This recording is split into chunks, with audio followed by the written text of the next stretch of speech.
It's a meatless sauce that gets its beefy taste by starting with mushrooms.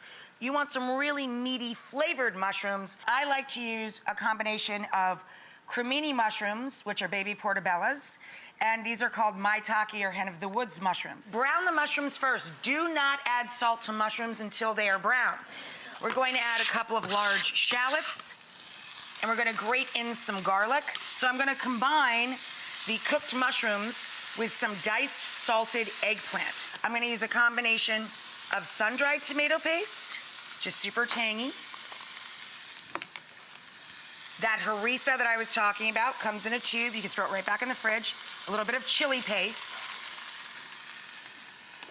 And then just a hint of coriander and cumin.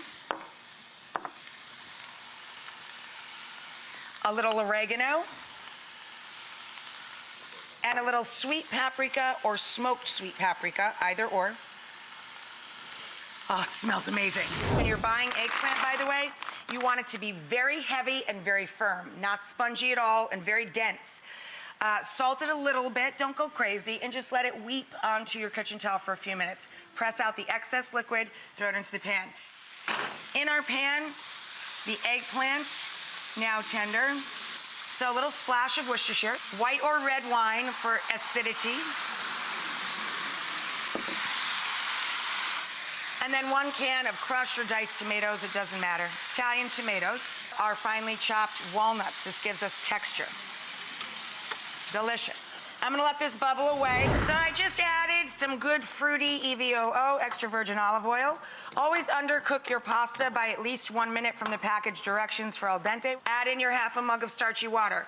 Add in your cheese, add in butter or good olive oil. Mix that together so it emulsifies. You now have that coated in the Parmigiano Reggiano and in the fat of choice, either butter or olive oil. Now we're going to add all of our sauce to all of our pasta because we would like it all to taste good. This is my therapy. This is the self-care show. Look at that.